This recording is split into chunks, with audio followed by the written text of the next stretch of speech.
Сәлеметсіңдер ме оқушылар, сендермен қызықты математика каналыма тіркеліп, пікірлеріңізді қалдырып отырыңыздар. 6-22 есеп А параметрінің қандай мәнінде берілген теңдеу түбірлерінің тек біреуі нөлге тең болады дейді. Оқушылар, мен бұл есепте тек қана тақтарын шығарамын, қалған жұп есептерін өздеріңіз осы шығарылған есепке қарап шығаратын боласыздар. Біріншісі, 5х квадрат азайтылған 2х қосылған А азайтылған 3 тең болу керек нөлге. Яғни бізде мына жақта теңдеудің бір түбірі нөлге тең болу керек, бір түбірі кәдімгідей жауап болу керек. Ол үшін қараймыз. Ол үшін біз теңдеудің түрі мынау түрге келетін болса, яғни ax-тің квадраты қосылған bx-тен 0-ге келетін болса, бұл жақта біз x-ті жақшаның сыртына шығарып, яғни ax қосылған b тең 0 деп, яғни x-тің жаңағы осы x-ті 0-ге теңестіреміз, яғни x тең 0 болады. Бұдан екінші теңдеуіміз ax қосылған b тең 0 деп, бұл жақтан x тен минус b бөлінген a деп осылай табамыз. Яғни бізде міндетті түрде x квадраттың алдындағы сан 0-ге тең болмау керек, және x-тің алдында тұрған сан 0-ге тең болмау керек. Ал мына жақтағы бос мүшеміз бізде болмау керек. Яғни біз a-ның орнына мына 3 қысқарып кететіндей етіп 10 таңбалы 3-ті қоя аламыз. Яғни 5х квадрат азайтылған 2х қосылған 3 азайтылған 3 болады. Сонда 3 пен 3 қысқарып кетеді, осы түрге келеді. Яғни 5х квадрат азайтылған 2х тең 0 деп. Бұл жақтан x-ті жақшаның сыртына шығарамыз. Жақшаның ішінде 5х азайтылған 2 тең 0 қалады. Сонда бір түбіріміз x-іміз 0-ге тең болады, екінші түбіріміз 2 бөлінген 5-ге тең болады. Үшіншісінде дәл осылай минус x квадрат қосылған 4,6 x қосылған a квадрат азайтылған 36. Бұл жақта да бізде x квадраттың алдына тұрған сан болу керек. Яғни x квадраттың алдына бізде минус 1 тұр, x-тің алдына бізде 4,6 тұр. Енді біз мына жақта бос мүшеміз 36 тұр. Осы 36 мен қысқарып кететінде қандай санның квадраты бізде 36 болады. Біз әрине 6-ның квадраты 36 болады. Яғни мына жақта 6 деген сан қоямыз a-ның орнына. Сонда x квадрат минус x квадрат қосылған 4,6 x қосылған 6-ның квадраты, яғни 36 деп бірден жазсақ болады. Азайтылған 36, 36 мен 36 қысқарып кетеді. Ары қарай үйреншікті тәсілмен шығарамыз. Яғни минус x квадрат қосылған 4,6 x тен 0. Бұл жақтан x-ті жақшаның сыртына шығарамыз. Жақшаның ішінде минус x қосылған 4,6 қалады тең 0. Сонда бір түбіріміз бізде 0-ге тең, екінші түбіріміз бізде минус 4,6-ға тең. 6-23 есеп. Оқушылар, мен сіздерге үлкен еңбекпен шығарамын есепті. Сол үшін есепті көріп отырсаңыздар, комментарий қалдырып, пікірлеріңізді қалдырып, және де осы каналға подписка жасап, достарыңызға таратсаңыздар болады. Мен еңбегімді бағалап кетіңіздер. Так, екіншісі 3х квадрат азайтылған жақшаның ішінде 2c квадрат қосылған 4c көбейтілген x минус 24 тең 0. Бұл жақта енді біз, бұл жақта есептің берілгенде теңдеулері c параметрінің қандай мәнінде толымсыз квадраттық теңдеу болады дейді. Яғни толымсыз квадраттық теңдеу дегеніміз бізде мына жақта егер квадраттық теңдеуіміз ax квадрат қосылған bx қосылған c болатын болса тең 0. Бұл жақта бізде b параметрі 0-ге тең болады, немесе c параметрі 0-ге тең болған кезде бізде толымсыз квадраттық теңдеу болады екен. Сондықтан біз мына жақта c параметр бізде уже 24 болып тұр. Сондықтан мынау b параметр, яғни x-тің алдында тұрған өрнекті біз 0-ге ауыстырып жіберсек болады. Сонда c-ның орнына біз минус 2-ні қоятын болсақ, сонда жақша 3х квадрат азайтылған 2c квадрат қосылған 4 көбейтілген минус 2 көбейтілген x азайтылған 24, яғни c-ның орнына минус 2-ні қоямыз.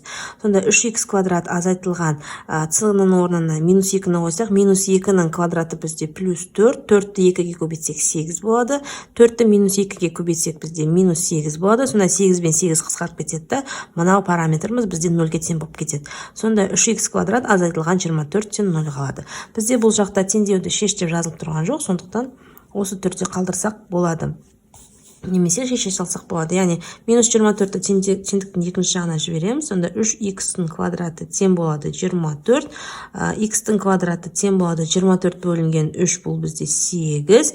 Сонда x-іміз тең болады плюс минус түбір асты 8. Есептің жауабын осылай қалдырсақ та болады.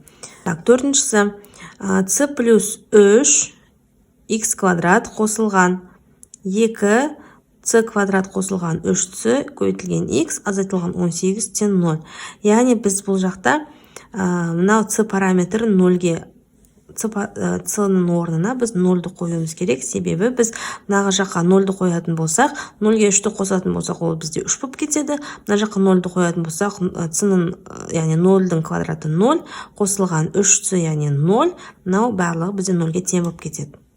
Сонда 0 плюс 3 жақшаның сыртында x квадрат қосылған 2, 0-дің квадраты қосылған 3 көбейтілген 0 көбейтілген x азайтылған 18. Сонда мына жақта 3 болады, 3x квадрат қосылған мынаның барлығы бізде 0-ге тең болып кетеді, и азайтылған 18. Сонда бізде толымсыз квадраттық теңдеуіміз шықты, 3x квадрат азайтылған 18 тең 0. 6-да 24 теңдеулерді шешіңдер дейді. Біріншісі x квадрат азайтылған 3 модуль ішінде x тең 0. Сонда біз модульді былай алып тастаған кезде, яғни 10 таңбалы қылып шығара аламыз, и теріс таңбалы қылып та шығара аламыз. Сондықтан шығарамыз былай. X квадрат азайтылған модульді алып тастаймыз, азайтылған 3x тең 0.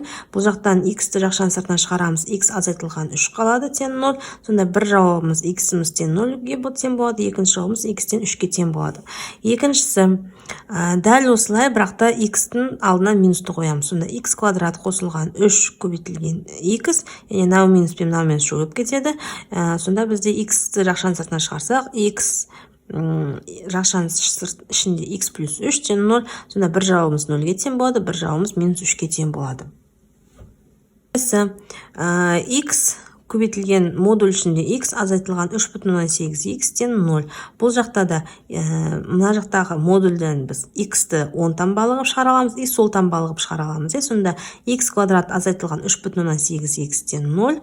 Сонда жақшаның сыртына шығарамыз x-ті, жақшаның ішінде x азайтылған 3,8 қалады тең 0. Сонда бір жауабымыз 0-ге тең болады, екінші жауабымыз 3,8-ге тең болады. Екінші түрінде біз x-тің орнына минусты қоя аламыз. Сонда x минус x квадрат азайтылған 3,8x тең 0. Сонда жақшаның сыртына шығарсақ x, жақшаның ішінде минус x азайтылған 3,8 тең 0.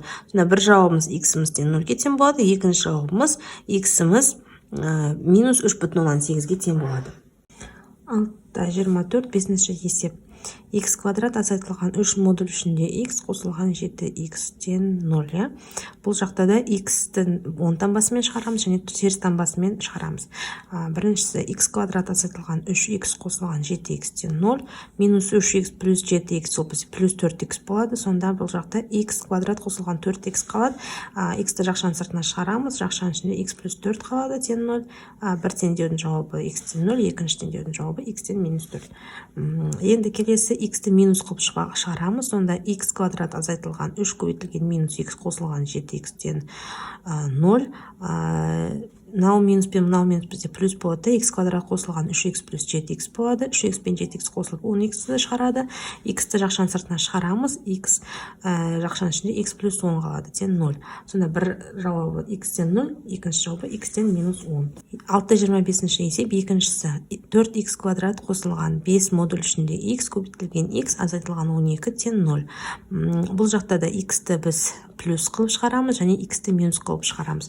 Сонда 4x квадрат қосылған x-ті 10 таңбалы қылып шығарған кезде x пен x көбейтіледі, x квадрат болады. Алдындағы 5x квадрат пен алды таңбасы плюс болады.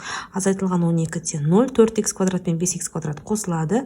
9x квадрат болады. Азайтылған 12 тең 0. Бұл жақта бізде жаңағы ортақ көбейткіш болмағандықтан, яғни x деген бізде мүше болмағандықтан минус 12-ні теңдіктің сол 10 жағынан жібереміз. Сонда 9x квадрат тең 12 болады. X квадратымыз тең 12 бөлінген 9. Сонда x1 мен x2 бұл жақта теңдеудің екі жағында түбірдің астын аламыз. Плюс минус 12, түбір асты 12 бөлінген 9. Енді келесі минус таңбасымен шығарамыз. Сонда мына жақтағы плюсіміз бізде минусқа айналып кетеді. Сонда 4x квадрат азайтылған 5x квадрат азайтылған 12 тең 0. 4x квадраттан 5x квадрат азайтсақ минус x квадрат болады. Азайтылған 12 тең 0. Минус 12-ні теңдіктің екінші жағына плюс 12 қылып шығарамыз да, бірақ мынау минусы теңдіктің екінші жағына минус болып барады. Сонда x квадратымыз тең минус 12. Ал біз білеміз, ешқандай санның жаңағы квадраты бізде минус сан болмайды. Сондықтан бұл жақта түбірі жоқ деп жауап береміз. 6-25 төртіншісі 4х квадрат қосылған 5 модуль ішінде x көбейтілген x азайтылған 9 тен 0. Бұл жаңағы екінші есепке ұқсайды, тура сондай. Бұл жақта да x-ті плюспен шығарамыз және минуспен шығарамыз. 4х квадрат қосылған 5х квадрат азайтылған 9 тен 0. 4х пен 5х-ті қосамыз, 9х квадрат қалады. Азайтылған 9 тен 0. Бұл жақта 9х квадрат тен 9 дейміз. 9 пен 9 қысқарып кетеді. Сонда x тен плюс минус 1 болады. Келесі минустан басымен шығарғанда 4х квадрат азайтылған 5х квадрат азайтылған 9 тен 0. 4х квадраттан 5х квадрат азайтсақ минус х квадрат болады. Азайтылған 9. 9-ды теңдіктің екінші жағына плюс 9 қылып жібереміз. Бірақ мынау минус мына жаққа барған кезде х квадратымыздан минус 9 болады. Ал минус сан бізде ешқандай санның квадраты болмайды. Сондықтан түбірі жоқ деп жауап береміз.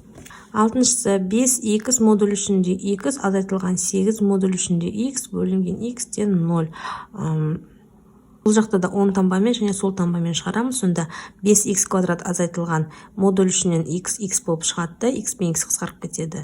1 болады тен 0. Сонда 5х квадратымыздан 8 болады. X квадратымыздан 8 бөлінген 5. X-імізден плюс минус түбір астында 8 бөлінген 5. Бұл жақта да екінші есепте де модульдің ішінен минус x қылып шығарамыз. Мына жақтан да минус x. Сонда минус 5х квадрат плюс уже мынау минусты, мына x-тің минусы плюс қылып жібереді да, x пен x қысқарып кетеді да, минус 5х квадрат тен 8-тен 0 болады. Сонда 8-дің теңдіктің екінші жағына минус 8 болып барады. Сонда минус 5х квадрат тен минус 8. Минустар қысқарып кетеді. Сонда x квадратымыздан 8 бөлінген 5. Бұл жақта да жауабы x-тен плюс минус түбір асты 8 бөлінген 5-ке тең болады екен.